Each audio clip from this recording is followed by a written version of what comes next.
Hello बच्चों, आज हम करेंगे 8वीं कक्षा का कार्य रेखा गणित और रेखा गणित का चौथा सवाल। चौथा सवाल है, ये प्रश्न लिखो। चौथा, वृत्त को 4 समान भागों में बांटे और इसके परिगत एक वृत्त की रचना करें। यानी एक वृत्त खींचना है, किसी भी त्रिज्या के आधार पर कितना भी प्रकार खोल कर एक वृत्त खींचना है और इसके चारों तरफ बाहर की ओर, बाहर की तरफ परिगत होता है ना, बाहर की तरफ हमने एक वृत्त की भी रचना करनी है। तो अब बनाएंगे हम। सबसे पहले वृत्त खींचेंगे, कितना भी प्रकार खोलो। ये मैंने खोल लिया प्रकार अपनी मर्जी से, आप भी अपनी मर्जी से खोल सकते हैं। ये खींच दिया वृत्त।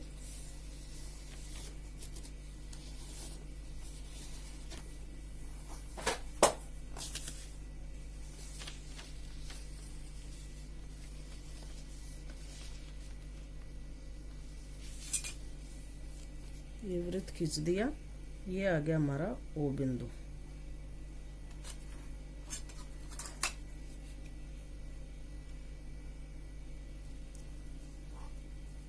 इस ओ बिंदु से हम दोनों तरफ यानी परिधि से परिधि तक का रेखाखंड लेंगे, जो केंद्र बिंदु से गुजरता हुआ आएगा बिंदुदार।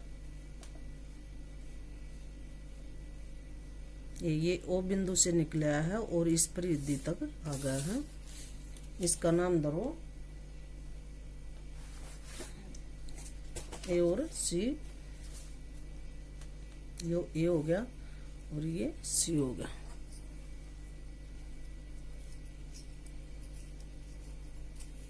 अब हम करेंगे इसका ए सी व्यास का, ए सी रेखाखंड का समद्विभाजन। ये आधे से ज्यादा प्रकार खोल के और ये चाप लगा लाओ। वृत्त तक मिला दो उस चाप को, इधर भी और इधर से भी, सी बिंदु से भी। ये इस चाप को काटते हुए चले जाएंगे।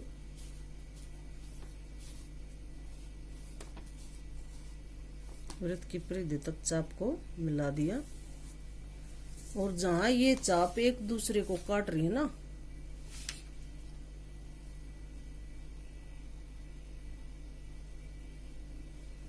इनके बिल्कुल बीचों बीच हम बिंदुदार रेखाखंड लेंगे, जो ए सी रेखाखंड को काटेगा ओ बिंदु पर। ये हमारा ओ बिंदु है। इस ए सी रेखाखंड को इस रेखाखंड ने ओ बिंदु पर काट दिया। इसका नाम धरो बी और इसका धर दो डी। इन सिरों से कोई भी रेखाखंड का सिरा है उससे दूर हमने सब बिंदु लिखने चाहिए, ना तो उसमें मिक्स हो जाएंगे। अब हमने बी की तरफ वृत्त की स्पर्श रेखा खींचनी है। गाड़ी पहले हल्की खींचो, बिल्कुल हल्की खींचो, बाद में करेंगे इनको गाड़ी। और ऊपर से भी स्पर्श रेखा खींच दो डी बिंदु से, बिल्कुल सीधी समानांतर हो। बी और सी डी वाली रेखा बिल्कुल समानांतर होनी चाहिए। समानांतर का मतलब होता है दोनों रेखाओं की बीच की। ये हमने सबसे पहले वृत्त लिया। वृत्त के केंद्र बिंदु ओ से गुजरता हुआ ए सी रेखाखंड खींच दिया और फिर ए सी रेखाखंड का हमने समद्विभाजन किया। ये चाप एक दूसरे को काट के और इस रेखाखंड से समद्विभाजन हो जाता है ए सी रेखाखंड का। और ये हमारे दो बिंदु और मिल गए, जहां ये रेखाखंड वृत्त की परिधि को काटते हैं। ये एक डी बिंदु आ गया और एक बी बिंदु आ गया। अब हम बी बिंदु की तरफ से ये रेखाखंड लिया, स्पर्श रेखा खींची हमने वृत्त की बी बिंदु से, फिर हमने डी बिंदु से स्पर्श रेखा खींची।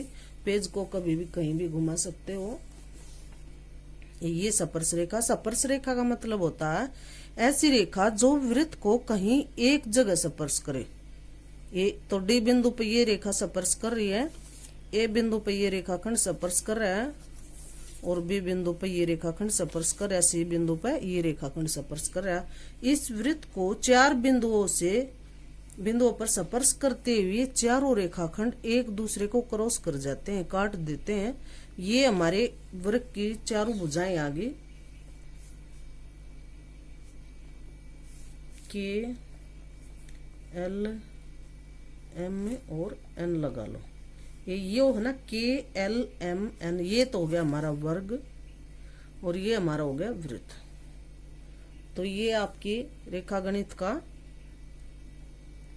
वृत्त अध्याय से चौथा सवाल था और ये पूरा हो गया है। इसको बड़े ध्यान से करना।